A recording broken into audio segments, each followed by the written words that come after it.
Why do rich people love sex so much? It's like a new diddler is being exposed every single week. I mean, they should have a membership club at this point. Just look at this list of celebrities and powerful rich people who have been accused of sexual assault. I guess you can't be successful without mentally scarring people for life. Now, obviously, sexual assault is not something to be taken lighthearted. Unless, of course, you're taking it with a Plan B pill, and then I guess that's less worse. But in all seriousness, the amount of people being exposed for being sexual deviants is crazy, especially the rich. I mean, like, the ones that are being exposed are the ones we know of. Like, imagine how many have been settled in court or like just swept under the rug. I mean, even Kanye too. Yes, Kanye. He is part of the Diddy party now. He's currently being accused by his former assistant for drugging and R-wording her, which is really hard for me personally. And the reason it's hard for me is because the dude literally made Graduation, guys. Come on. That's literally the best album of all time. I mean, like, this is a situation you cannot be like, oh, that Kanye, he'd never do that. But it's literally Kanye. He would do that. I mean, if you told me Keanu Reeves did the things that Kanye is being accused of doing, I'd be like, shut up, you fucking lying piece of shit. But I mean, it's literally Kanye who had a public mental breakdown, spouting anti-Semitic shit online, supporting Donald Trump, and allowing his wife to walk around with clothes that look like they were designed by Nick Cannon. Now, I'm not saying he has the right to tell his wife what to wear or whatever. All I'm saying is that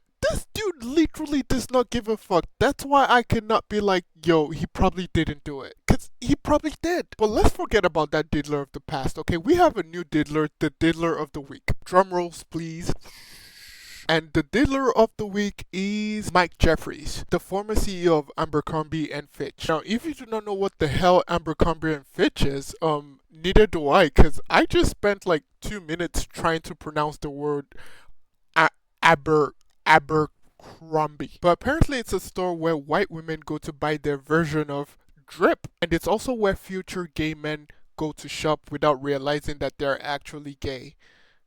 Until they shop at the store. Then they realize they're gay. Now, speaking of gay, the former CEO, his partner, and his business partner all got arrested. Yeah, double homicide. For sex trafficking and prostitution. And yes, that dude actually has a golden nose. So according to the reports, he was offering modeling careers for the models. And it wasn't actually a modeling career, it was more like one of those casting couch situations you see in porn. Naughty, naughty. Like that, it's not even a joke. The police literally said that. Casting couch system. Now, the victims claimed that before their sex bodies, they would get their penises injected with liquid Viagra. Guys, I need to tell you right now, there is no job in the world worth injecting your penis with liquid Viagra. Now, I know what you're thinking. Wait, you look like a model. A lot of liars nowadays. Like, if you got offered something like this, would you do it? The thing is,